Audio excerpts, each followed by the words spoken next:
É isso aí, meus amigos. Mais uma vez, começando com a nossa entrevista aqui.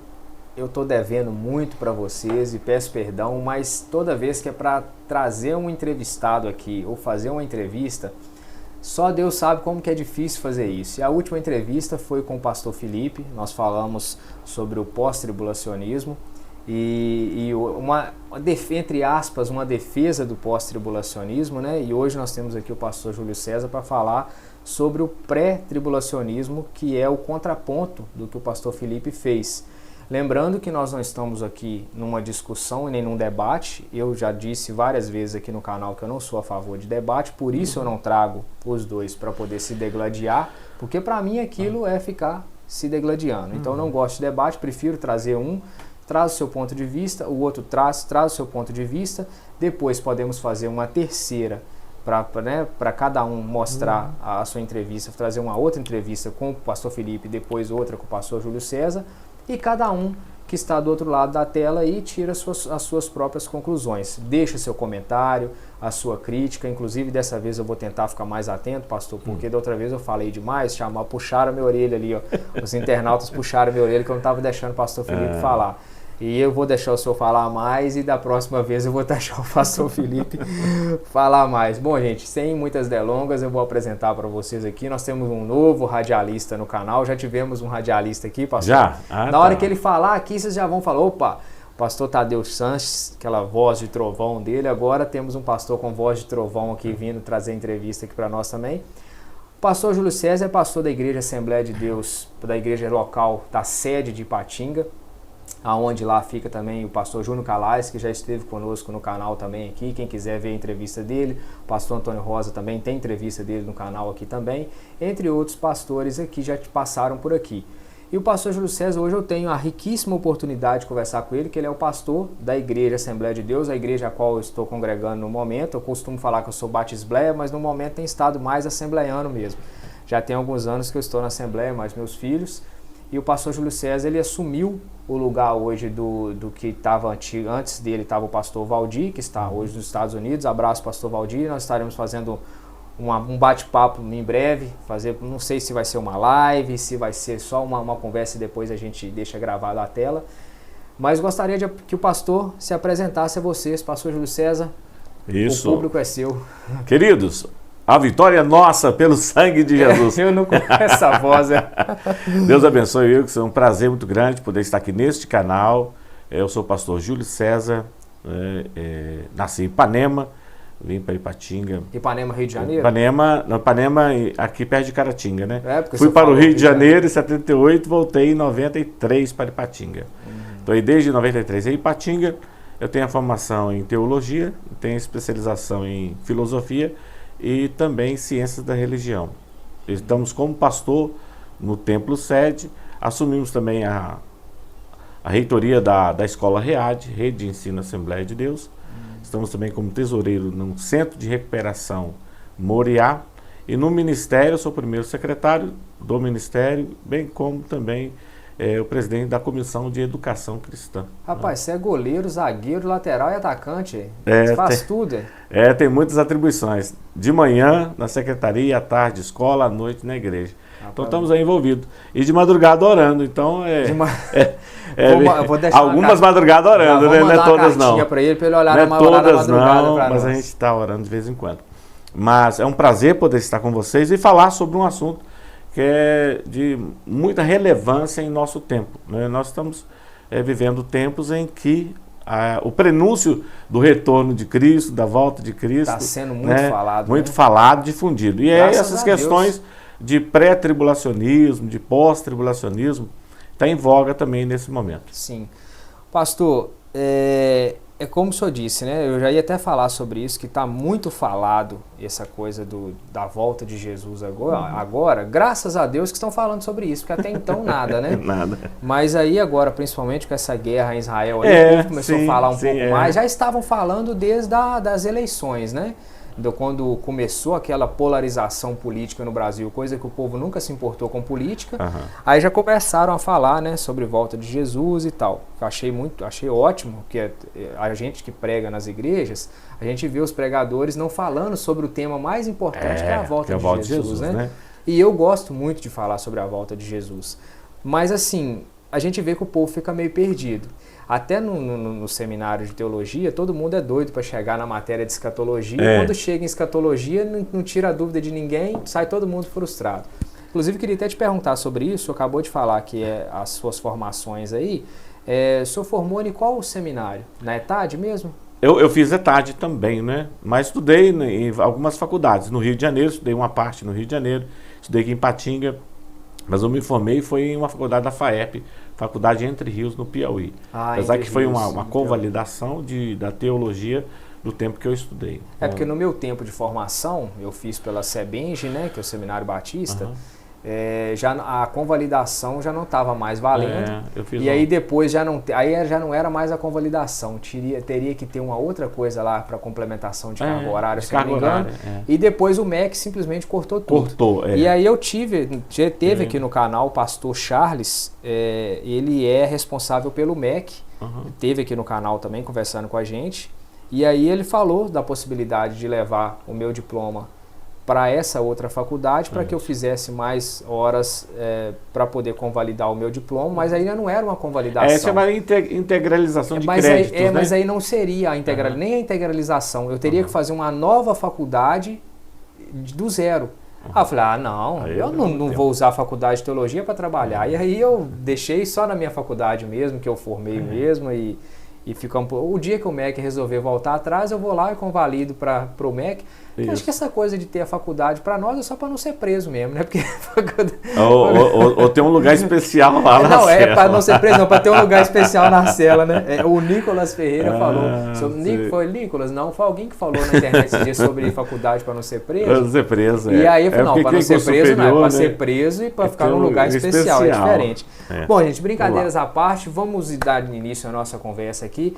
Pastor, então, o senhor é o pastor pré-tribulacionista. O pastor Felipe, que era um pós-tribulacionista, falou um pouco sobre isso e eu gostaria que o senhor me dissesse, para a gente começar, a diferença entre um pré-tribulacionista e um pós-tribulacionista. E isso já pode ficar à vontade. A diferença está na vinda de Jesus, no arrebatamento da igreja.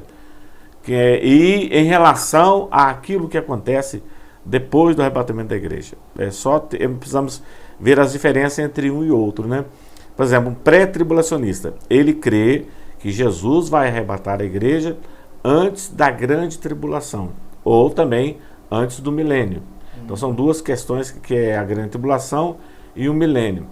Quem é pré-tribulacionista, ele também é dispensacionalista, ou seja, ele acredita nas dispensações, ainda que o dispensacionalismo não é algo que vem lá dos apóstolos, é algo que foi denominado há poucos séculos atrás aqui, coisa de 200, né? O que é o dispensacionalismo? Sim, aqui, que é o dispensacionalismo, né? Gente, o que eu sempre falo com vocês, eu vou sempre fazer perguntas como leigo, como vocês que estão do outro lado. Alguma coisa, não que eu saiba de tudo, mas alguma coisa eu já sei. Mas eu vou perguntar, quando tiver alguma pergunta diferente, alguma palavra diferente do pastor, eu vou falar e ele vai, né, responder aquilo ali. Eu não fico olhando para vocês direto. O pastor tem mania de ficar olhando para a câmera, ele pode olhar para mim quando estiver conversando. O que é o dispensacionalismo? Seria um projeto, um plano de Deus através de toda a sua criação, do estado da criação até o estado eterno e perfeito. Por exemplo, são 7 as dispensações. Quem é dispensacionalista acredita que o período do homem na face da terra está dividido em 7 períodos. Inocência, vivida no Jardim do Éden, consciência, governo humano, governo patriarcal, lei, graça e milênio. Vamos voltar de novo. Inocência, vivida no Jardim do Éden. Consciência, após a queda, e vai até o período antediluviano.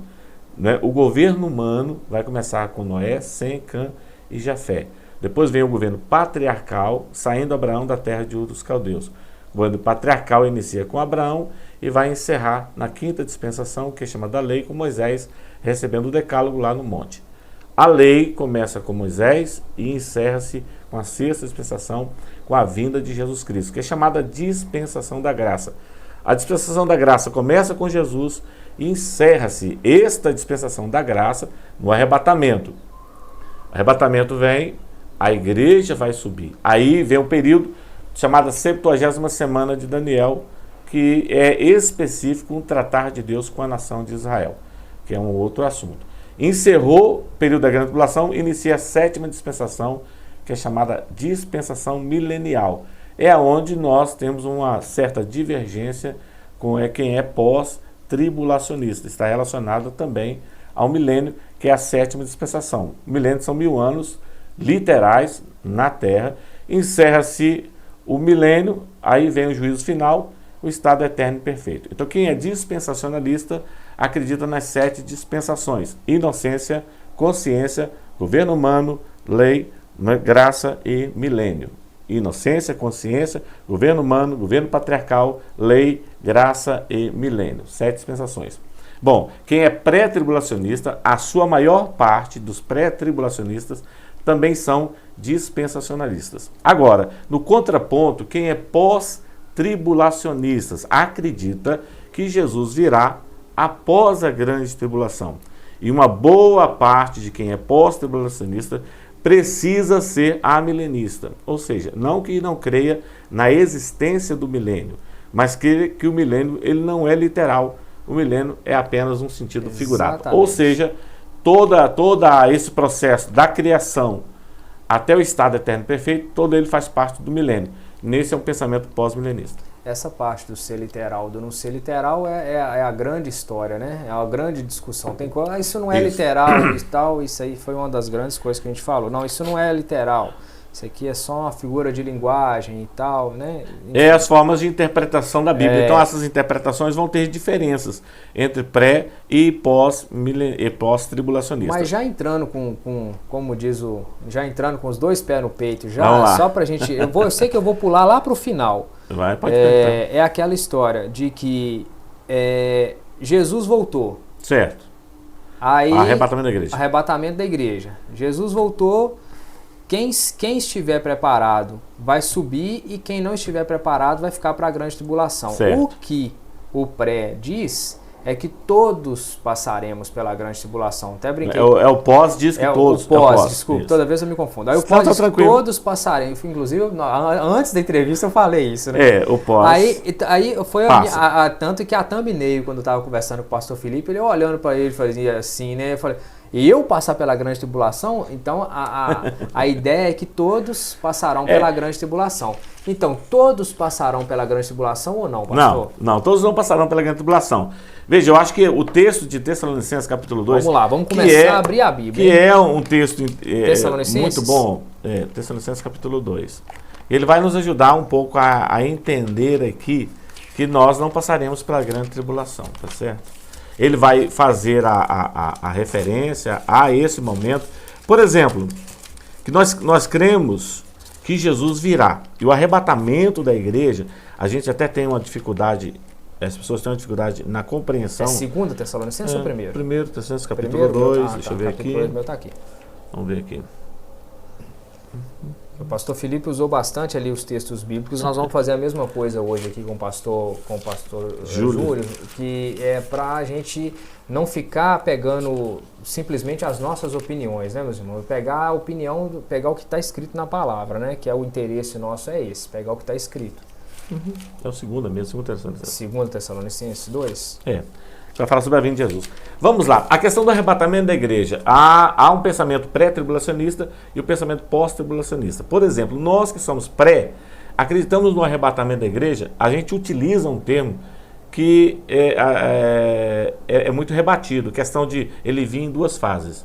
A fase, primeiro, invisível e depois visível. Sim. Aí o pós-tribulacionista bate e diz assim, é visível, mas ele não está errado não. Porque é visível mesmo. Mas em que período ele é visível? Aí que a gente vai... A questão é o período, né? De quando ele é visível. Porque não está errado em dizer que Jesus vem uma vez só e é visível. Porque o texto diz que ele vem em uma vez só. Mas parece que o texto... Parece não. O texto vai dizer que ele vem uma vez só e é visível.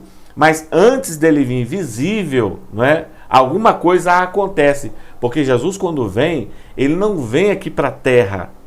Ele vem para os ares. 1 Tessalonicenses capítulo 4, versículo 16. E o mesmo Senhor descerá no céu, não na terra. É porque ele até citou nessa forma visível, ele pediu o pastor Felipe que eu citado aqui, falando naquele texto, né, como o relâmpago que sai do Oriente e se mostra no Oriente. Você não vai ver, né, um relâmpago que dá aquele clarão e tal. Então, ou seja, vai ser visível. Como o relâmpago que sai do Oriente e se mostra no Ocidente, assim será a vinda do Filho do Homem. E até esse relâmpago pode também ser comparado, primeiro aos Coríntios 15, 52, num momento, num abrir e piscar de olhos. Isso, ele citou esse texto, o tempo do arrebatamento da igreja. Qual é o tempo do arrebatamento da igreja? O tempo do arrebatamento da igreja, segundo aí os especialistas, né, nos cronômetros, é 0,4 a 7 milésimos de um segundo. A minha pergunta é, como todo olho verá o arrebatamento da igreja em 0,4 milésimos de segundo? Que é interessante observar isso. Porque Jesus vem e vai encontrar aonde? O Tessalonicenses capítulo 4, versículo 16. O mesmo Senhor descerá do céu, com alarido, com voz de arcanjo, com trombeta de Deus. Aí vem, os que morreram em Cristo ressuscitarão primeiro, depois nós, os que ficarmos vivos, seremos arrebatados e encontraremos com o Senhor aonde? Nos ares. Nos ares, não é aqui na terra. E assim estaremos para sempre com Ele. Então, isso aqui está falando do arrebatamento da igreja. Esse arrebatamento é em 4 a 7 milésimos de um segundo. É o que nós cremos, que Jesus arrebata a igreja, vai estabelecer o que nós chamamos, pré-tribulacionistas, nós chamamos de tribunal de Cristo, que está em 1 Coríntios 5, 10, né? Está em Coríntios 5, 10. Porque é necessário que todos nós compareçamos perante o tribunal de Cristo, que não é juízo final, é tribunal de Cristo, para que possamos receber o nosso galardão. Recebendo o galardão, nós vamos para bodas do Cordeiro. Apocalipse capítulo 19, versículo 10. Esse período nos ares, o que nós entendemos pré-tribulacionistas, está acontecendo aqui embaixo, a chamada 70ª semana de Daniel. É onde nós colocamos esse período entre a graça e o milênio, da 6ª para a 7ª dispensação. Nós acreditamos que a última semana profetizada por Daniel é um período que Deus vai tratar especificamente com a nação de Israel, que é esses 7 anos que nós chamamos de grande tribulação. Essa grande tribulação, então, ela, aquilo que a gente ouve, né, eu costumo falar, foi muito citado o nome da Assembleia de Deus, é por isso que eu fiz questão de que fosse um assembleiano que viesse aqui para poder fazer o contraponto. Assembleiano raiz. Porque eu mais o pastor Felipe também viemos, né, formamos juntos um seminário batista, mas viemos de uma raiz assembleiana também, e a gente falou bem, assim, com carinho da Igreja da Assembleia de Deus, ele mesmo fazia questão de falar com carinho da Assembleia de Deus, não era falta de respeito, mas citando, porque a Assembleia de Deus ela é mais voltada para essa questão, né? E aí ele falando, né, sobre essa volta, da forma como acreditava dessa volta. Mas enfim, eu não vou fazer só essa volta, só para fazer uma pergunta aqui para eu não me perder. O senhor falou sobre o povo de Israel,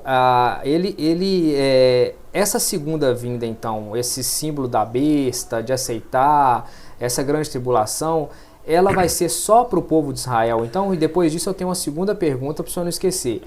Sobre a Nova Jerusalém. Afinal de contas, nós vamos morar na Nova Jerusalém que vai descer do céu, nós vamos morar aqui na terra, nós vamos subir e morar no céu? Vamos lá. Duas perguntas. Duas perguntas. A primeira pergunta sua é em relação à ao tribulação. Povo de Israel, ao povo de Israel, se é só para eles. Se é só para eles. Por exemplo, a segunda vinda, a segunda vinda de Jesus. Ele vai vir, nós acreditamos na segunda vinda em duas fases. Essa que ele vem nos ares, né, e depois vai estabelecer o seu reino milenial, onde todo olho verá, que está aqui em 2 Tessalonicenses, capítulo número 2. Mas ele vai receber a igreja vai ser galardoada, vai ter as bodas do Cordeiro, e nós descemos para o reino milenial. Aqui embaixo, quando a igreja é arrebatada, o nosso pensamento pré-tribulacionista acredita na 70ª semana de Daniel, que é especificamente para o povo judeu. O foco são os judeus. A sua pergunta é se os outros que vão ficar aqui, que não são judeus, se eles vão alcançar a salvação? Com certeza. Alcançar a salvação, imagino que sim, mas se vão passar por essa segunda oportunidade. Pela segunda... eles têm uma nova oportunidade. Porque somos co-herdeiros com Cristo e tal. A gente fala de cristãos nominais, né, que ficarão. Por exemplo, aqueles que ficarem fiéis até o fim, porque essa questão de ser fiel até a morte, ou ser fiel até o fim, é um ponto nosso assembleiano. Que aí nós somos numa vertente mais arminiana do que calvinista. Exatamente. Na perseverança dos santos, são eleitos, que é o quinto ponto. Porque quem já está eleito, já está salvo, não existe nenhuma possibilidade de perca de salvação. Exatamente. Mas nós acreditamos que o cristão ele perde a salvação. Pode perder a salvação. Porque a gente acredita, porque o texto de João capítulo 15 vai falar sobre isso. Toda vara que estiver em mim, que não dá fruto, ela vai ser o quê? Cortada e lançada no fogo. Então existem pessoas que estão ligadas na videira e não está dando fruto, e está seca na videira, por causa da seiva que não passa entre o tronco e o galho. Então é uma questão que o texto está dizendo ali, eu não posso fugir do que o texto está dizendo. no sentido literal você vê isso acontecendo, num sentido figurado aqui, fazendo as aplicações, não é a mesma coisa quando Jesus está falando aqui, não tem como escapar dessa questão não. Então a gente crê. Agora, a questão de projeto de salvação, Deus tem projeto de salvação para a igreja. Hoje o projeto de salvação não está especificamente entre os judeus. Deus ama os judeus? Ama. Estamos vendo aí esta questão, que está agora, esta guerra de Israel, não é, com o Hamas, com o Hezbollah, não é, a gente fala com os palestinos. Essa guerra que eles têm, Israel nunca será destruído. Totalmente não, vai sofrer bastante, mas nunca vai ser destruído. Nunca foi destruído e nunca será destruído Israel. Ele vai sobreviver, ele vai vencer a guerra. Isso é a Escritura que vai nos garantir a palavra do Senhor e o projeto de Deus para com a nação de Israel. A sua pergunta é só para Israel? Não. O foco é Israel. Na grande tribulação, o foco é Israel. Como a gente faz uma questão de avaliação? Quando alguém diz assim, a igreja passa pela grande tribulação. Eu digo, as pessoas confundem, guarda o que eu vou falar aqui, princípio das dores com grande tribulação. Eu estava lendo sobre isso esses dias. O princípio das dores, a igreja vai passar. E esse princípio das dores é muito confundido com a grande tribulação. Mas ele deixa muito claro no texto, esse é só o princípio das dores, e ainda não será o fim. Não será, porque o texto, olha só, vamos fazer a leitura de Tessalonicenses capítulo 2, que vai nos ajudar aqui nessa compreensão. A vinda de Jesus será precedida de manifestação do anticristo. Esta é a manifestação dele. Irmãos, rogo-vos pela vinda do nosso Senhor Jesus Cristo e pela nossa reunião com ele, que não vos movais facilmente do vosso entendimento, nem vos perturbeis, quem quer por espírito, quer por palavra, quer por epístola, como de nós, como se o dia de Cristo estivesse já perto. Ninguém de maneira alguma vos engane, porque não será assim, sem que antes venha o quê? A apostasia e se manifeste o homem do pecado, o filho da perdição, o qual se opõe e se levanta contra tudo o que se chama Deus ou se adora, de sorte que se assentará como Deus no templo de Deus, querendo parecer Deus. Versículo 5 e o 6 a gente vai encerrar. Não vos lembrais de que estas coisas vos dizia quando ainda estava convosco? Lá em Mateus 24, 25 lá. E agora vós sabeis que o que detém a chegada dele, para que seu próprio templo seja manifesto? Versículo 7. Porque já o mistério da injustiça opera, somente há um que agora resiste, até que do meio de vós seja tirado, ou fala do Espírito Santo. Nós que somos pré-tribulacionistas, acreditamos que o filho da perdição, ele vai aparecer. E a manifestação do filho da perdição, nós sentiremos apenas esse princípio das dores. A manifestação completa, integral dele, ela é impedida pela presença do Espírito Santo na preservação da igreja. Porque a igreja está aqui, que é um mistério de Deus. A igreja não tem a ver com Israel. Israel é um povo, a igreja é outro povo, os gentios é um outro povo. São três povos distintos no olhar de Deus. Ainda que existem povos, etnias, né, nações e reinos, centenas dele no mundo inteiro. Mas na ótica de Deus, quando Deus olha para baixo, vai ver 3 povos. O povo de Israel, que é um. É o povo da promessa. O povo da promessa, que Deus vai tratar com eles na grande tribulação. Que não importa se eles merecem ou se não merecem. Isso é graça de Deus. A igreja, que foi instituída pelo próprio Cristo, que o mistério que foi revelado, que Paulo fala em Colossenses, lá em Gálatas também fala, ele vai falar sobre o mistério que foi revelado, que é a igreja do Senhor. A igreja que foi comprada pelo sangue de Cristo. Esta igreja, ela vai ser arrebatada. Essa igreja sendo arrebatada, vai ficar aqui quem? Os judeus e os gentios, na grande tribulação. Tanto judeu como gentil terão direitos à salvação. É claro que até a palavra do seu filho foi interessante, que o foco principal são os judeus. É eles que vão reconhecer que o Messias já havia vindo e agora eles vão ter uma conversão nacional entre os judeus na grande tribulação, mas serão motivados pelo anticristo por causa da perseguição. Ele está falando do que o meu filho falou ali, porque o Mateus e a Lavínia, eles sempre participam das entrevistas, e quando não participam, eles assistem e gostam muito, né? O Mateus, ele não só participa, como ele faz acontecer, né? Eu sempre gosto de dar o crédito para ele. Isso, ali. Mateus. É aquela coisa, né? Tem que dar honra quem tem honra, né? Então ele participa ali montando o set, fazendo as gravações e a cobrança em cima dele ali. Mas aí ele falando, né, sobre a Lavínia também levantou uma questão e tudo, que até que estava na segunda pergunta que eu ia falar para o senhor, que a minha questão é essa, né, a primeira. O senhor falou dos gentios, dos judeus e da igreja. Nós somos considerados gentios, estava até falando com o Mateus sobre esses dias, nós, né, gentios, assim, né, a graça sobrou para nós, né?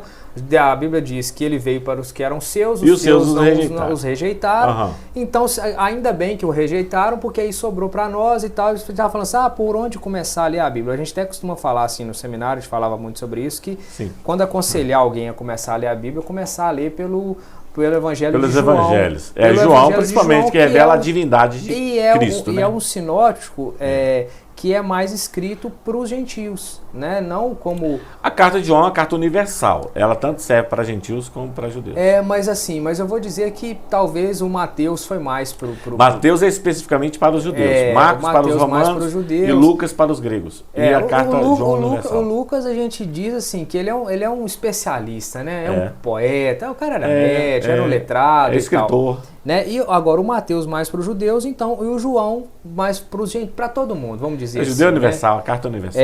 Uma carta universal, então falado para o gentil. Mas aí a Lavínia também fez a pergunta sobre o que depois eu vou te perguntar, sobre a questão do paraíso e tal, foi pergunta da Lavínia.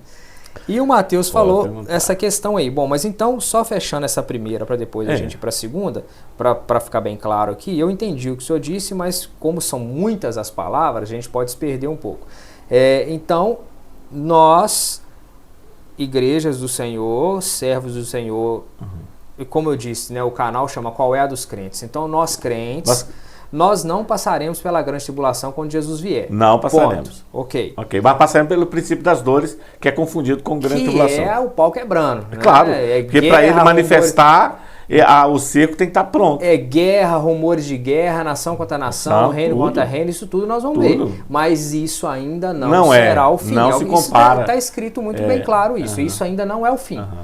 Está escrito isso. Eu estava lendo isso sobre, como eu disse, esses dias.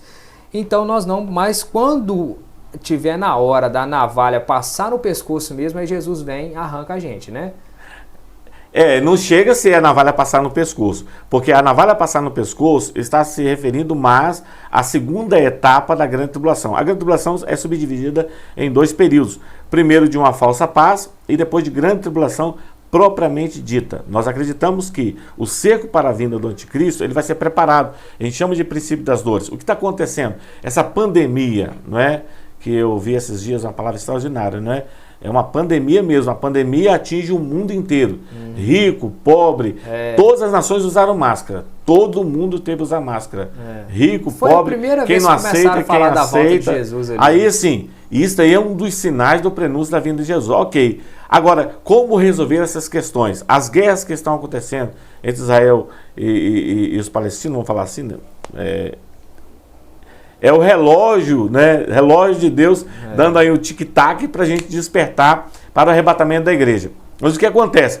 Guerras, rumores de guerras, pestilências. Existe no mundo a questão econômica. Hoje já se fala em uma única moeda, essas coisas estão aí, as criptomoedas chegando aí, que ela vai dominar todo o mercado. No momento está só dando calote no povo, né? A criptomoeda, não, a criptomoeda, ela tem aí o Bitcoin, que é tá dando uns calotes aí, o Ethereum e assim vai. Essas moedas vão se fortalecer. Nós temos a moeda nossa do Brasil que vai chegar aí, o Drex, o ano que vem, já vai chegar a moeda brasileira, a criptomoeda.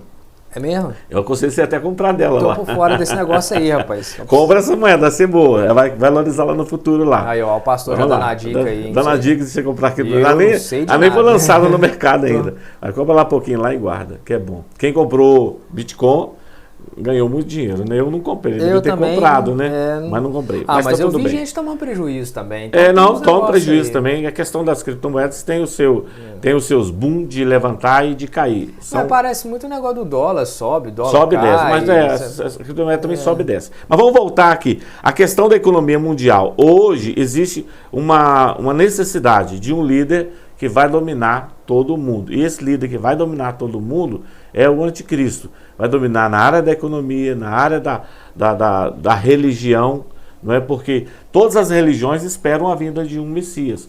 É claro que só o cristianismo e o protestantismo, principalmente o protestantismo, que acredita na volta de Jesus Cristo. O cristianismo acredita na volta de Jesus. Mas todas as outras religiões, por exemplo, budismo, espera a reencarnação de Siddhartha Gautama. O hinduísmo espera a reencarnação de Mahatma Gandhi ou de um outro iluminado, tal qual ele, para resolver as questões. Até o próprio islamismo espera a vinda de um ayatollah, de um chefe religioso, que vai resolver o problema do islamismo. Não só do islamismo, mas resolver o problema do mundo. Ou seja, o anticristo terá uma multiface. Para o islamismo, ele é um ayatollah. Para o budismo, ele é Siddhartha. Para os espíritas, ele é Allan Kardec. E assim, todas as religiões esperam a vinda de um reencarnado, de um iluminado que vai resolver o problema. E resolve o problema. É o que eu estou querendo dizer, que a grande tribulação, a questão é muito ela mais inicia, ampla, né, do que a gente a questão da grande tribulação, ela inicia com uma falsa paz. Ou seja, nós estamos vivendo turbulência, e essa turbulência não vai se acentuar, ela vai ter um rompimento. Ou seja, os problemas do mundo aí irão acabar. Quando a igreja for arrebatada, o Espírito Santo vai levar a igreja até Cristo nos ares, e o anticristo vai assumir. Ao anticristo assumir nessa parte primeira da grande tribulação, ele resolve os problemas. Então, a minha... Ele resolve os problemas. Mas resolve os problemas por um período de tempo. A nossa vontade era ter um período de paz. A nossa vontade era ter um período de paz. Todo mundo espera. Porque nós estamos passando por tanto problema ultimamente, a gente queria ter um problema. Quem não quer um problema resolvido, né? Problema de saneamento básico, de saúde, de educação, mas na verdade, para nós, então, a tendência é piorar. Sim, as coisas vão piorar. Elas vão piorar para nós a chegar no ápice do arrebatamento da igreja. Quando a igreja for arrebatada, rapaz, eu não sei se eu fico feliz. Assume. Não sei se eu fico feliz, que é estranho, se eu fico triste. Mas as coisas complicam. Mas não é bem fácil assim.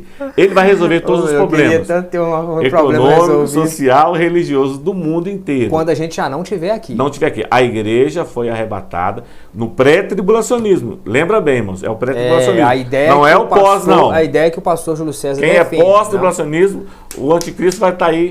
Pau quebrando. Mas nós do pré-tribulacionismo já estamos lá na glória. Estamos nos ares. Nos ares. Recebendo. Essa aí é a pergunta de depois, né? Estaremos nos ares. Que está aqui, Tessalonicenses 4,16. Nos encontraremos nos ares. Estabelece tribunal de Cristo. Nesse período de 7 anos aqui embaixo, lá em cima, tribunal de Cristo e bodas do Cordeiro. A igreja está sendo galardoada para depois descer junto com Cristo, que está aqui em Tessalonicenses capítulo 2. Então agora isso aqui só me dá agora, aqui embaixo, poder fazer a continuação da pergunta.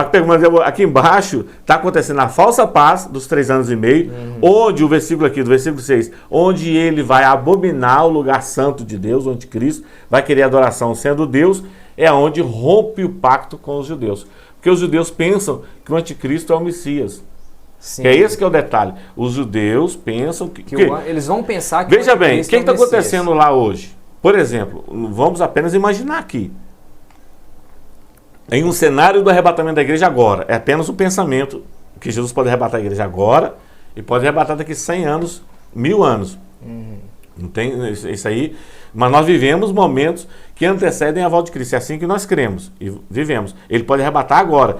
Esse sinal, apenas imaginando, hipoteticamente, que esse sinal aqui, desta luta de Israel com o Hezbollah, lá com o Hamas, é o prenúncio da vinda de Jesus, eles estão sofrendo. Pessoas estão morrendo, aquela tribulação para eles. Eles querem o problema deles resolvido. Sim. É claro, se Jesus arrebatar a igreja hoje e o anticristo se manifestar, ele vai acabar com o problema de lá. Ele acabando com o problema de Israel, eles vão entender que ele é o Messias, que veio ao socorro deles. Isso é interessante. Não foi a deixa que eu estava querendo, não. Mas já... Você está entendendo? Entendi. Que é o pensamento deles, assim, eu preciso de um socorro.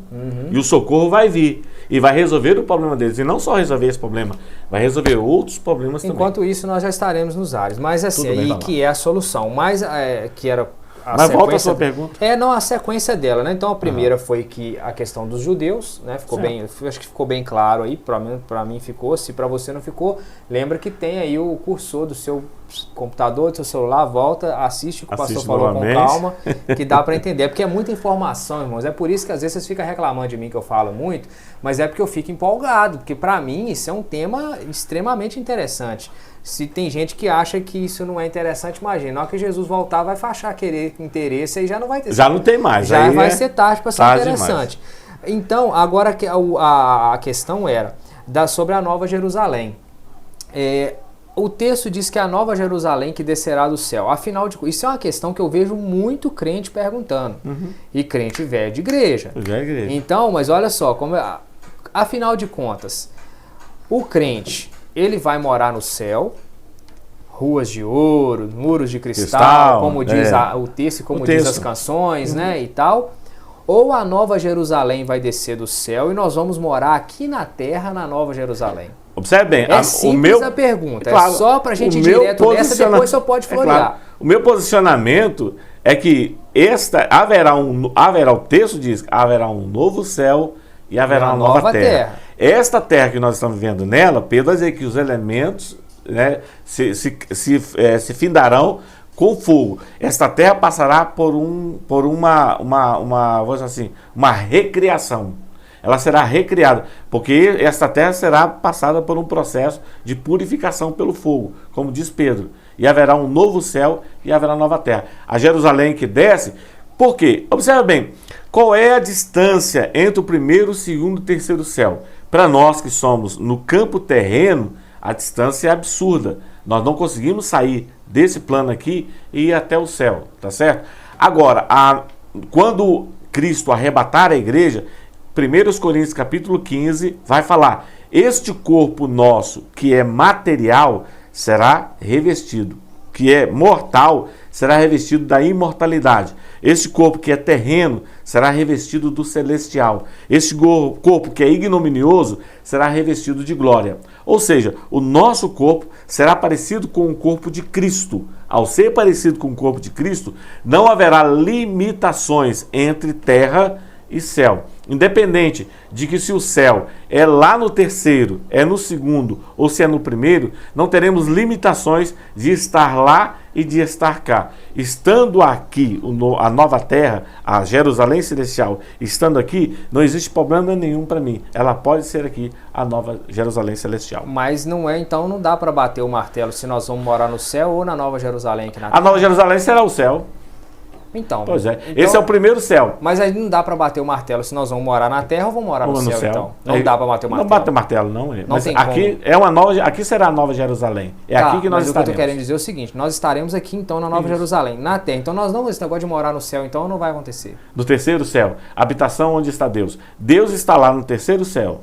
E Ele está conosco aqui também. Isso aí é a imanência de Deus. Deus é um transcendente que está distante e ao mesmo tempo está presente. Então essa transcendência, no caso de que... A transcendência vai acabar. É isso que eu queria saber. Se ela não vai acabar. No sentido, vai acabar a transcendência. Vai ser imanente. Então se ela vai acabar, o terceiro céu vai acabar, ué? o terceiro céu e o primeiro céu não vai haver a diferença entre eles. É a junção entre o primeiro, o segundo e o terceiro. Não haverá distância entre eles. Mas no frigir dos ovos, eu gosto de ser bem literal mesmo. No frigir dos ovos. Você pode falar, é a fusão. No frigir dos ovos, então, nós não vamos. Vamos subir e morar no céu. Não. A Nova Jerusalém que vai descer, nós vamos morar na terra. Então. Na terra. Final de tudo o que a gente vê? Ó, vou jogar nas costas desse. Pode jogar, não. Isso mesmo. É tranquilo. Olha só. O que a Escritura diz? Vamos pegar aqui o que a Escritura diz. Não, eu tô falando que eu vou jogar nas costas. É o seguinte, irmãos. Não é responsabilidade, né? É dizer que. É tranquilo. Não, é dizer que. Então, nós não vamos morar no céu. Nós vamos morar na Nova Jerusalém aqui na terra. É isso que eu tô querendo dizer. O céu será a Nova Jerusalém aqui na terra. Será aqui na terra. Fala assim, esse é o céu. É porque todo mundo pensa a gente subindo e morando lá. Mas, na verdade, a gente vai subir para aquele encontro. Encontro com o Senhor dos Ares. De maneira provisória está acontecendo a grande tribulação aqui. E depois nós vamos continuar subindo. Nós vamos descer para morar na Nova Jerusalém. Na Nova Jerusalém. Porque observa bem, o que acontece? Jesus, quando Jesus, em Lucas capítulo 16, ele vai falar sobre a parábola do rico e do Lázaro, que nós vamos entrar nesse assunto depois, que é questão do Hades, né? O rico vai para o Hades. É a pergunta da Lavínia. O rico vai para o Hades, né? Que é um lugar de tormento. Se quiser já falar, que é um lugar, é um local invisível, mas real. Uma coisa que complexa, né? É invisível, mas real, né? É algo que você não consegue tocar, mas existe. Está ali, não é? Que é o Hades. O lugar é chamado lugar intermediário, onde os mortos estão. É o que a Igreja Católica chama de purgatório? Não, purgatório é diferente do Hades, né? Ou do limbo, né? Que seria um processo de purificação. Não existe um processo de purificação, só existe o Hades.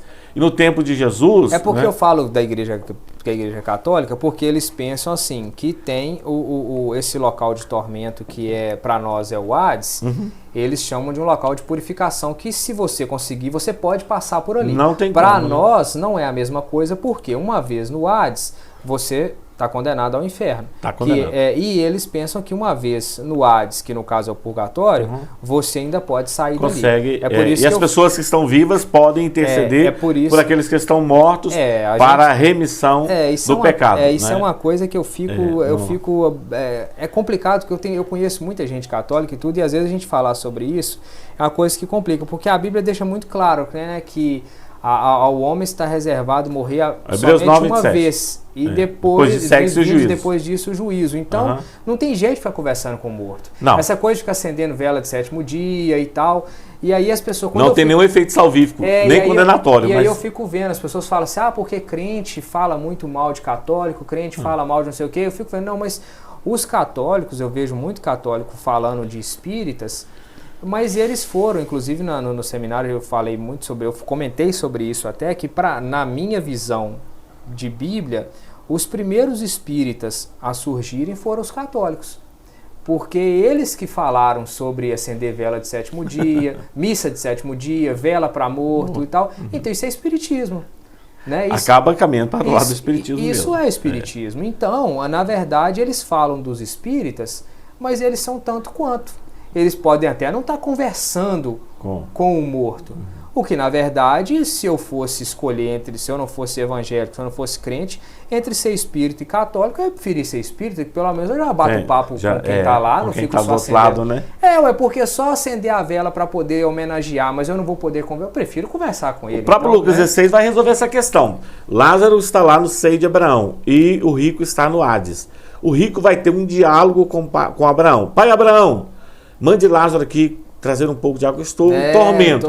Aí Abraão disse, quem está do lado de cá não passa para o lado de lá, e nem quem está aí vem para o lado de cá. Há um abismo entre um e o outro. O que acontece? O que o rico vai dizer? Olha, ali não está o corpo, ali está a alma e o espírito, lá no Hades, no lugar de tormento. Está a alma e o espírito. Porque as faculdades do corpo, para a gente entender, é visão, audição, tato, olfato e paladar. Com esses 5 sentidos, externamente a gente se comunica com o mundo. Essa é as faculdades do corpo, ou as facetas do próprio corpo. Agora, esta é a parte material do homem. A parte imaterial do homem que foi dada por Deus. Porque aquele texto é extraordinário. Ao homem está ordenado, somos pó. Vamos ver, uma vez só vez, Hebreus 9, 27. Mas eu vou falar de Eclesiastes. Somos pó. E o pó não voltaremos. E o Espírito volta para quem? Para Deus. O Espírito volta para Deus que o deu. Por exemplo, é importante observar que aquilo que é da terra vai ficar na terra. Aquilo que é espiritual volta para aquele que deu. Quando a gente fala que o Espírito volta para Deus que o deu, e Deus dará o destino desse Espírito para onde que ele vai ficar, temos ali, quando Deus fez Adão, fez do barro, soprou em sua narina o fôlego de vida, e ele se tornou, Ruá, né, que é o Espírito, e se tornou alma vivente. Nós que somos assembleianos, somos pentecostais, somos chamados de tricotomistas. Acreditamos que o homem é composto de corpo, alma e espírito. A parte material é o corpo, a parte imaterial é a alma e o espírito. Há alguns que acreditam na dicotomia. A dicotomia fala corpo, alma e espírito, ou seja, a alma e o espírito é uma fusão, estão na mesma coisa. Mas nós somos tricotomistas, separamos os três, os elementos dos três. No corpo, falamos sobre as faculdades do corpo, que identifica o corpo do homem, que é a visão, audição, tato, olfato e paladar. O que distingue o corpo da alma, o que distingue a alma do espírito? Faculdades da alma, isso não quer dizer que seja alma, mas está ali na alma. Por exemplo, memória, sentimento, imaginação. Memória, passado, sentimento, presente, imaginação, futuro. As faculdades do espírito, temor, reverência, fé e adoração. As faculdades do espírito. Não quer dizer que é o espírito, mas como você conhece o que vem do espírito, a adoração vem do espírito. A fé vem do espírito, não vem da alma.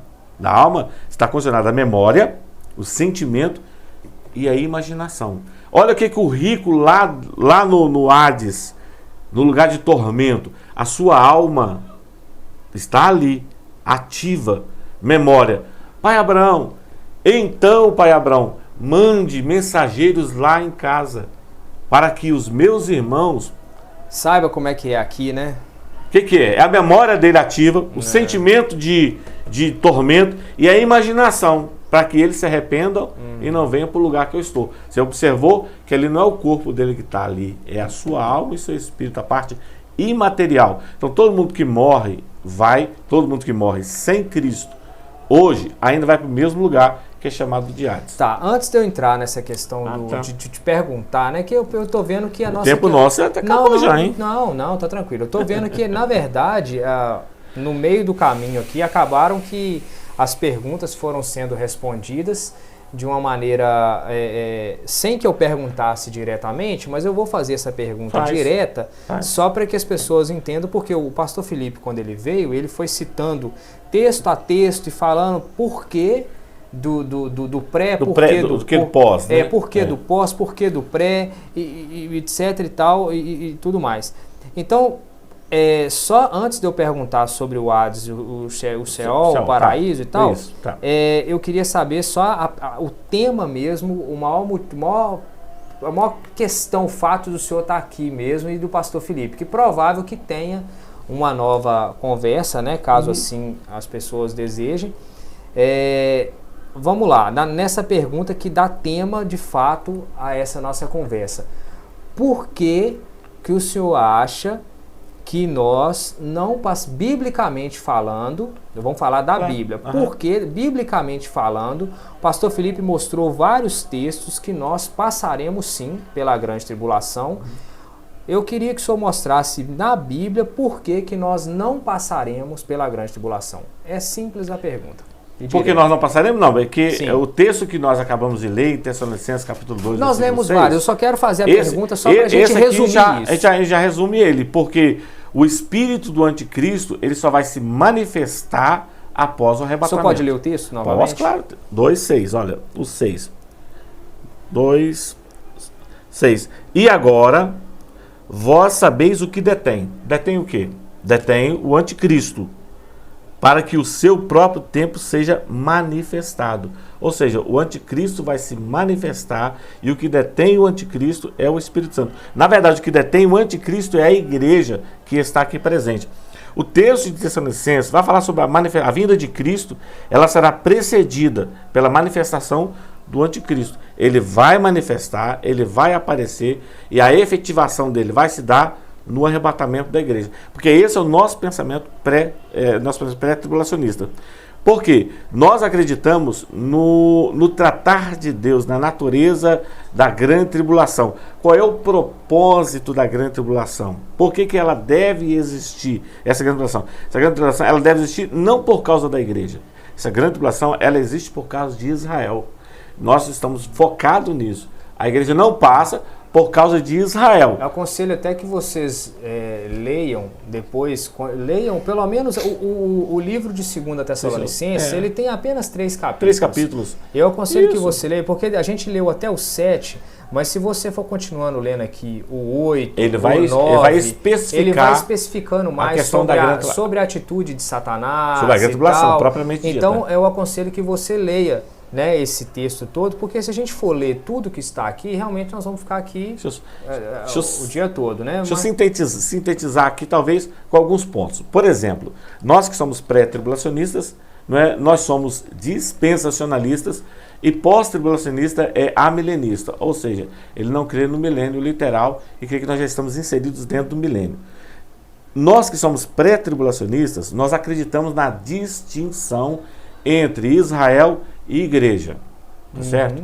Quem é pós-tribulacionistas faz a junção entre igreja e Israel, ou seja, o que acontece com Israel acontece também junto com a igreja. Então essa mesma leitura, essa é a questão, essa mesma leitura que está sendo feita aqui, no entendimento do pós-tribulacionista, ele vai dizer assim, não, o texto está dizendo que todo mundo vai passar. Isso, a igreja passa e os judeus passam junto também. Isso. Então, há uma diferença entre esses pensamentos. Nós sabemos que a natureza da grande tribulação não está especificamente para a igreja, está para os judeus. É específico para os judeus, tá certo? Então vamos lá, então isso aí ficou bem claro, né?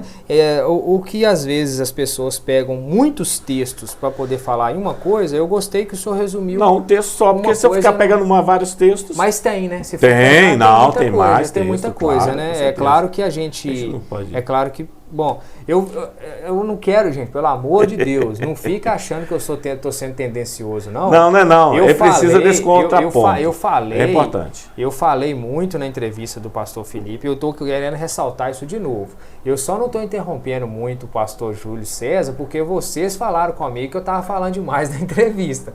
Mas eu poderia ficar interrompendo mais, perguntando, indagando mais. Hoje ele está falando muito.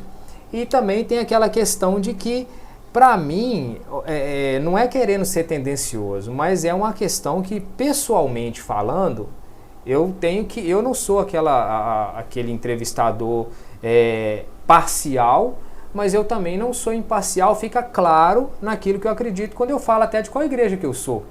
Né? Não adianta eu falar para vocês que eu acho que eu vou passar pela grande tribulação, sendo que eu estou numa igreja onde nós cremos que não vamos passar.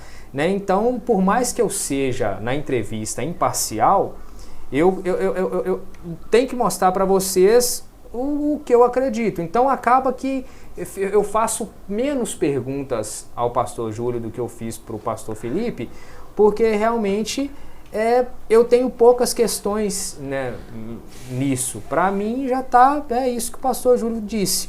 Mas o pastor Felipe, como ele levantava muitas questões e nós, por sermos amigos, como eu sou amigo com o pastor Júlio César também, mas o pastor Felipe, nós somos mais contemporâneos até, de criança, como eu disse, nós somos amigos de infância e tal. Eu fiz mais perguntas a ele. Bom, vamos lá, pastor Júlio, olha só, essa pergunta aqui, que era da Lavínia, é sobre o paraíso e o Hades, ou o tal do Seol. Por que que acontece? Eu entendi a questão da Lavínia, porque eu sou o pai dela, eu entendo a cabecinha dela. E até para mim também, se eu for olhar ou para qualquer outro adulto aí, fica um negócio meio assim, haverá um julgamento, certo? São dois grandes julgamentos, na sua vinda e no seu reino. Haverá um julgamento, apartai-vos de mim, maldito, para o fogo eterno, que tá... Eu não te conheço. São dois grandes julgamentos, na sua vinda e no seu reino. Na sua vinda, tribunal de Cristo, no seu reino, juízo final. Então, mas aí o que acontece? A Bíblia diz que você morreu uma vez que os mortos, né, você morreu, acabou e tal, mas depois diz que os mortos ressuscitarão primeiro, tem esse texto todo. Então, para quem morreu, Jesus já voltou. Esse texto de Tessalonicenses está se referindo apenas aos salvos, né? Mas eu estou dizendo assim, vou pegando uma outra história. Então, vamos mudar de assunto, estou mudando de assunto praticamente. Para poder falar sobre o Hades e o Sheol. Vamos esquecer a questão da grande tribulação. Não, tá. Eu tô dizendo assim, porque há duas ressurreições. Essa primeira ressurreição do arrebatamento da igreja e a ressurreição do juízo final. Não, sim. Só para ficar claro isso. Mas vamos lá, só para a questão do Hades. Claro. Quem morreu, acabou, certo? Jesus voltou para quem morreu. Certo? De certa forma, sim, né? De certa forma, é esse de certa forma que eu quero pegar agora. Morreu, aí acabou. Aí o que acontece? A pessoa morreu, ele está onde? Hoje. Se ele morreu hoje, ele foi para onde? Ele foi para o paraíso ou ele foi para o Hades, que é o tal do Sheol? Que o paraíso seria uma antessala do céu e o Sheol ou o Hades é a antessala do inferno. Porque o que acontece? Se a pessoa morreu e está no paraíso, não precisa ter um outro julgamento para ele. Já sabe que ele vai para o céu. Se ele está no Hades, já sabe que ele vai para o inferno. Como é que é esse negócio? Me explica isso. É coisa fácil demais. É fácil demais. Então tá bom então. Se tá fácil, tá bom. Que as palavras utilizadas Mateus, no grego... tá sem luz aqui não? No grego e no hebraico, né, a Hades e Sheol, está falando do mesmo lugar. O estado intermediário dos mortos. É bem verdade que Lucas capítulo 16, como já referi aqui, está falando de dois lugares. O Hades, e vai falar sobre o seio de Abraão. O seio de Abraão era o lugar das almas de todos que morriam antes de Jesus. É importante observar isso. Quando Jesus contou a parábola em Lucas capítulo 16, Jesus estava vivo.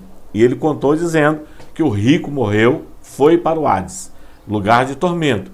Mas Lázaro, temente a Deus, foi para o seio de Abraão, um lugar de gozo. Agora, com a morte de Jesus, tudo foi mudado.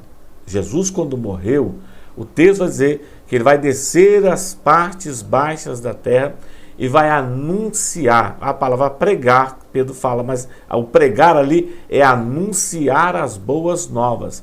Ele vai retirar o seio de Abraão e vai transferir o seio de Abraão para o paraíso. Quem vai falar sobre isso é Paulo na carta aos Efésios, no capítulo 4, versículo 8. Subindo ao alto, ele leva cativo o cativeiro. Ou seja, todos aqueles que morreram antes de Jesus iam para o seio de Abraão.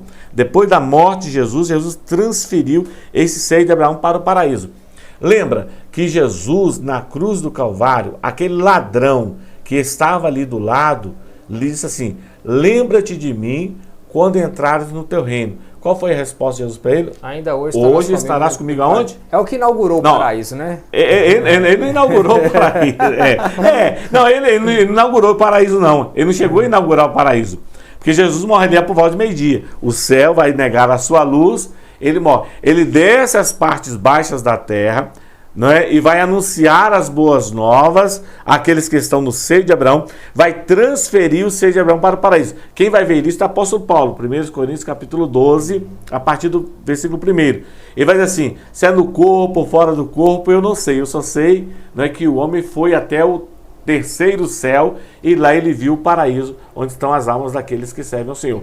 Ou seja, quem morre hoje em Cristo Jesus, ele não desce mais, que o seio de Abraão não está lá embaixo mais. Mas quem morre sem Cristo, ele desce para as partes baixas da terra, da mesma forma para o céu. Então hoje, em 2023, ou Hades ou Sheol. A palavra Hades é no grego e o Sheol é no hebraico. Mas está falando do mesmo lugar, que é o lugar de tormento. Ou seja, a sua pergunta: mas quem está lá no paraíso hoje, não é? Já está garantido. Já está garantido. Sim, está garantido o céu, mas o seu julgamento ainda acontecerá. Porque aí é uma questão do galardão. É questão de galardão. Por exemplo, apenas quem foi militar conhece a hierarquia de um militar. Soldado, depois do soldado vem o cabo, depois o sargento, depois o tenente, depois o capitão, depois o major, depois o tenente-coronel, depois o coronel, que é o chefe do Estado-Maior ali do batalhão. Ele é a autoridade máxima. Ou seja, o texto de Coríntios 5:10 assim: porque é necessário, é importante, é imprescindível que todos nós compareçamos perante o tribunal de Cristo, para que cada um receba o que fez por meio do seu corpo, né? E vai receber o galardão. E esse galardão vai ser de acordo com aquilo que ele fez. A sua motivação estava no reino de Deus, aí ele vai ganhar um galardão, porque eu acho que é mais prático para nós fazer a interpretação na linguagem figurada aqui. Por exemplo, as nossas obras, as minhas obras do Wilkerson, elas são comparadas com 6 tipos de material: ouro, prata, pedra preciosa. Mas também é comparado com madeira, palha e feno. Então, as nossas obras são comparadas com esse tipo de material. E o fogo vai revelar lá no final o seu trabalho. Se é ouro, o fogo vai fazer o quê? Vai derreter, mas a essência que sobra lá embaixo é o quê? É ouro do mesmo jeito, e ainda purificado. Mas se minhas obras é madeira, palha ou feno, ou madeira, quando ela é testada no fogo, o que acontece? Ela se dissolve e não existe nada. Ou seja, qualquer pessoa que foi para o céu, está no paraíso, Jesus arrebata a igreja, vai para o tribunal de Cristo, ele não fez nada, ou ele fez muitas coisas e fez para o seu benefício próprio, ou seja, o seu galardão ficou aqui na terra mesmo, é o fogo que vai provar.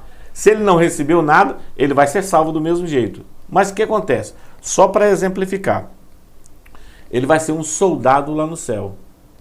O Wilkerson, que faz a obra do Senhor com alegria, com singeleza no coração, sem querer nada em troca, mas doando o seu tempo, o seu trabalho, a sua vida pela obra do Senhor, seu trabalho é ouro, prata e pedra preciosa. Lá no céu vai ser provado, no fogo. É ouro puro, você vai ser o quê? Um oficial. Vamos dizer assim, vamos pegar um intermediário. Um capitão. Né? Ou seja, tem o capitão e tem o soldado. Sim. Quando Cristo, no milênio, aí é interessante para nós, no milênio, a igreja vai estar governando com Cristo. Cristo vai governar no milênio. Pelo menos nós cremos no milênio literal, que é o pensamento pré-tribulacionista, não é? E é pré-milenista. Cremos que Cristo governará no milênio.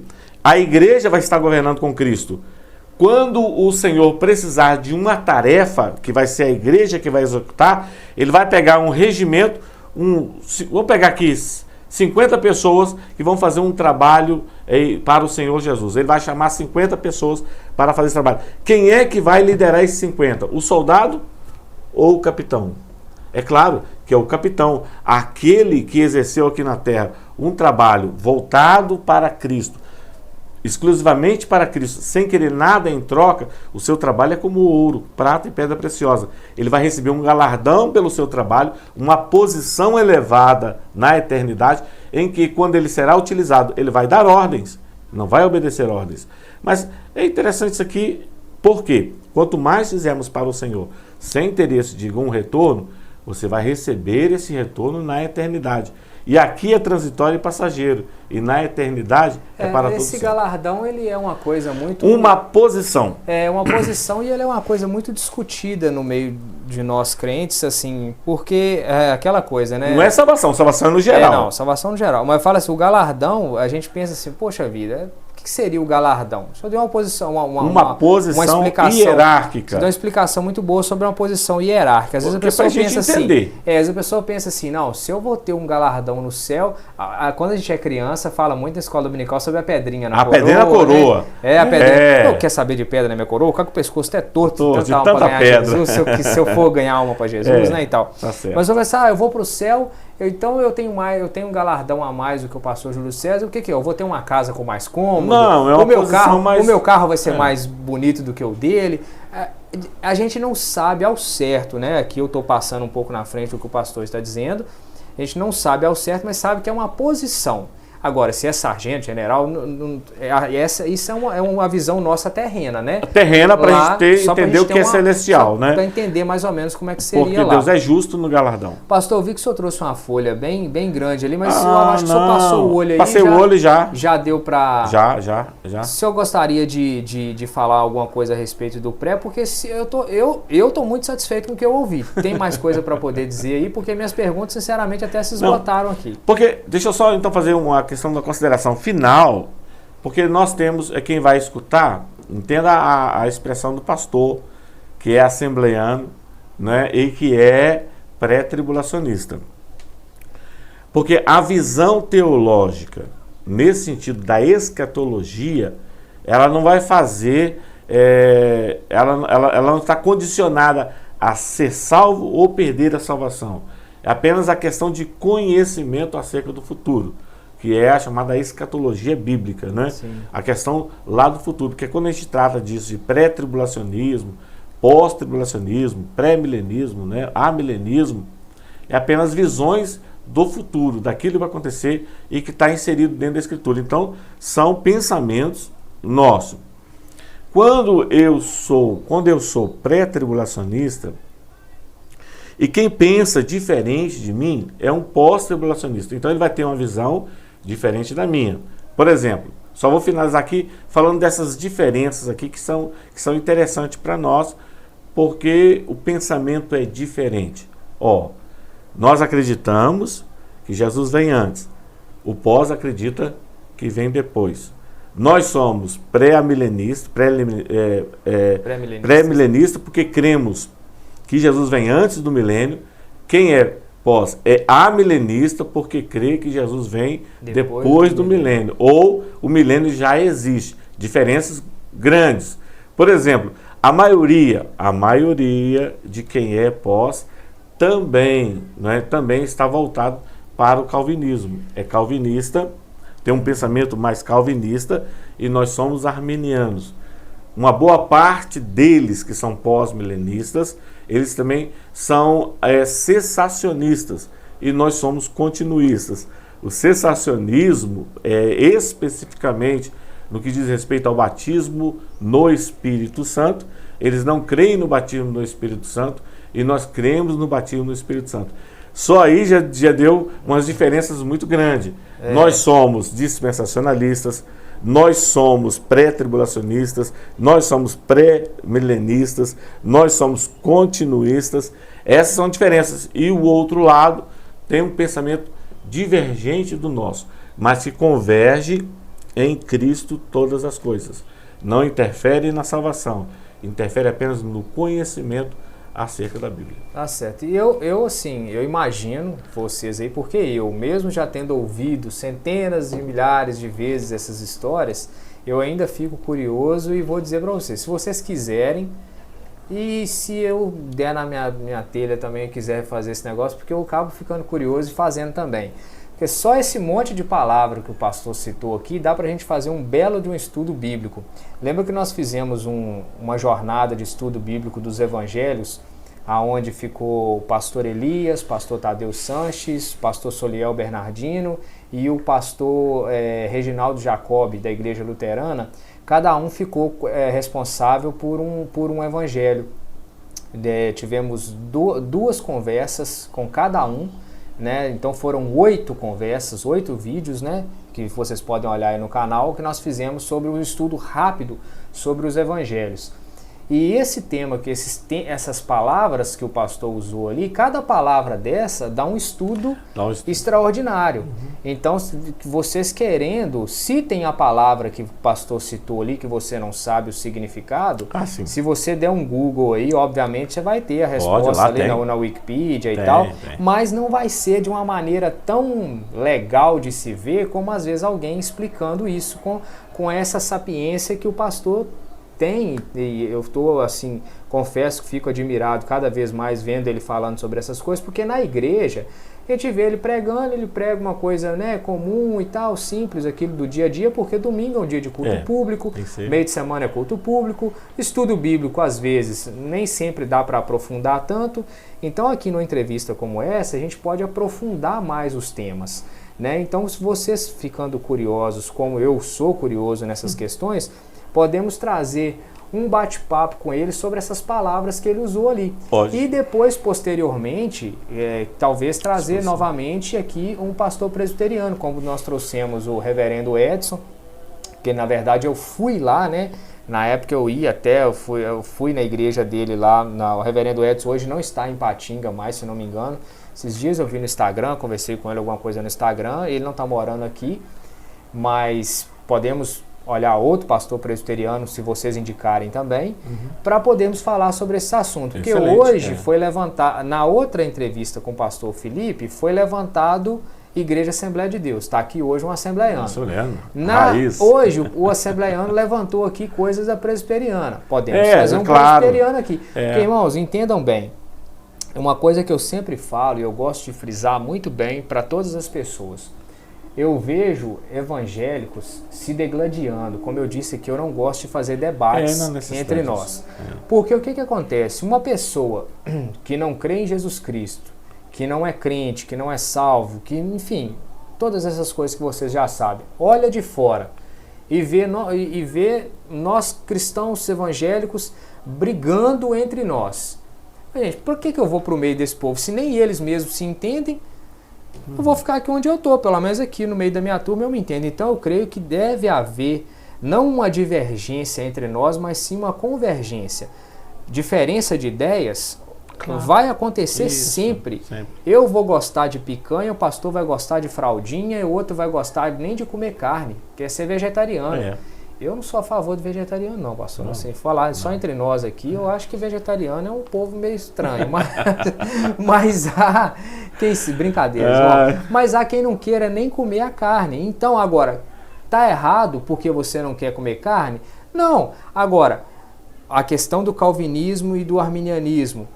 Um crê na predestinação e na palavra está escrito predestinação, mas na palavra não está escrito livre-arbítrio. Nós cremos na livre-agência, gente, mas livre-agência e livre-arbítrio, pelo que eu penso, é a mesma coisa.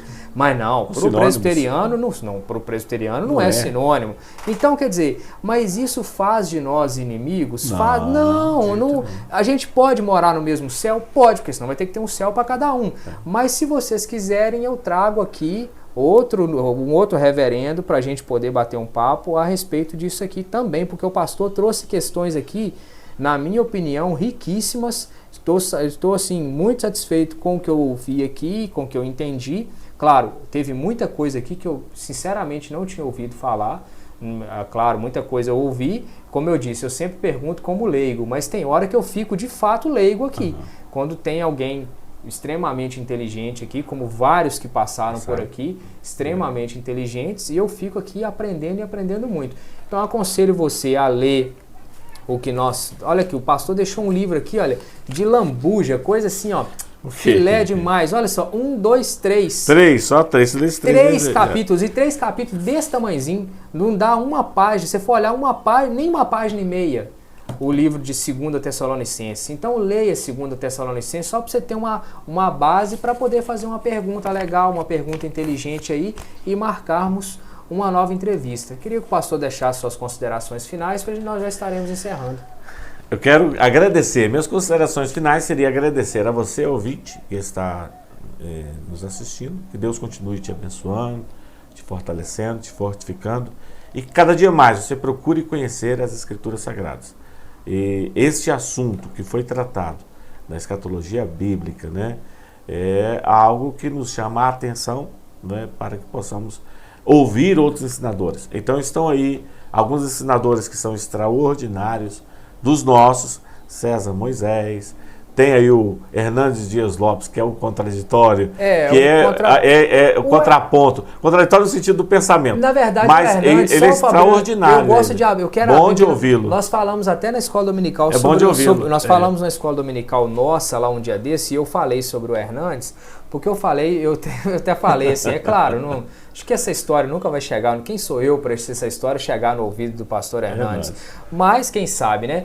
Porque eu vejo o pastor Hernandes Dias Lopes como um cara que ele não é nem calvinista e nem arminiano. Tem hora que ele fala um negócio que parece que ele é até arminiano, e tem hora que parece que ele é calvinista.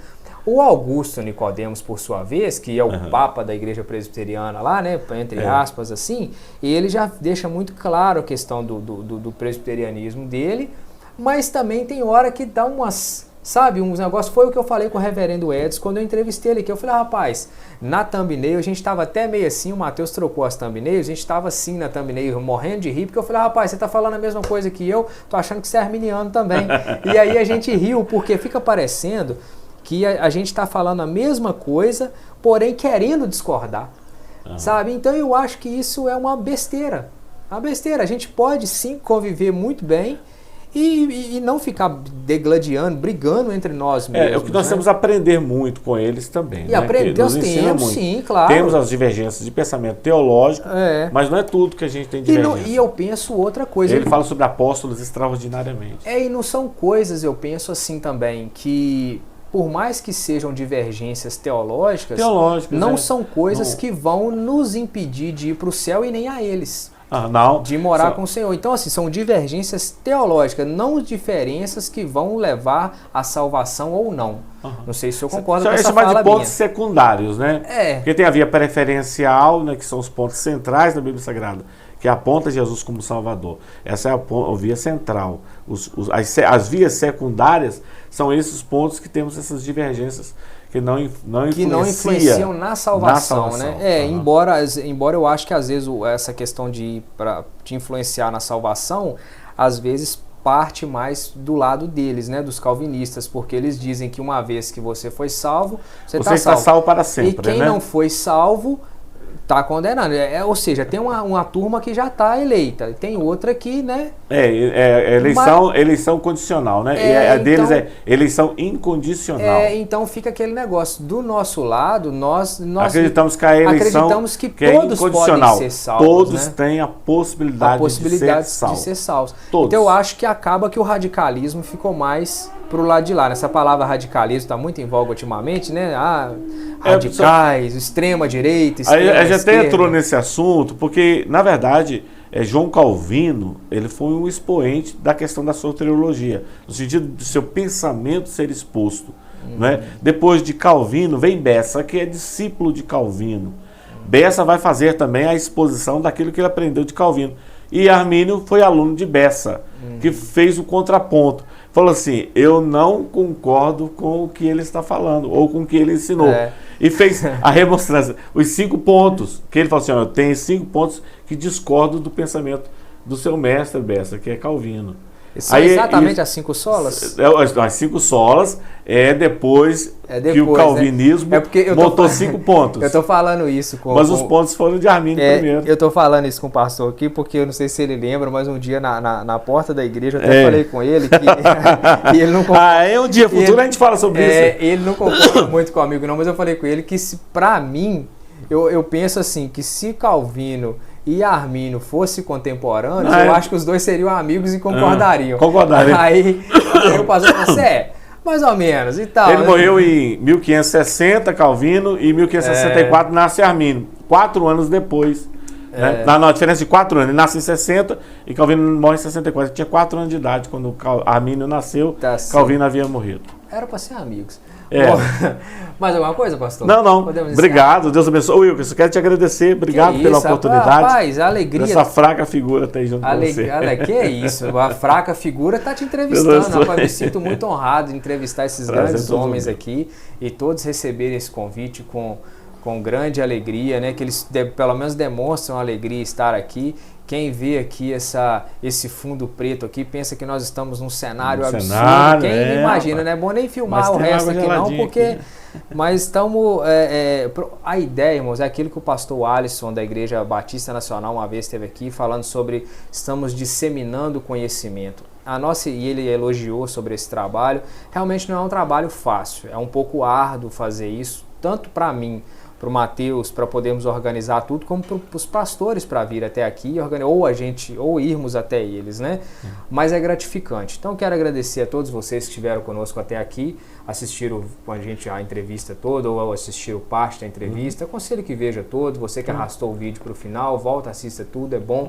Outros vídeos que estão lá embaixo no canal, desde a época que eu ainda não tinha barba, que eu estava com a carinha pelada, uma cara de menino ainda, e você vê que minha barba vai crescendo, os fios brancos vão aparecendo, outros fios vão caindo daqui de cima, em vez de...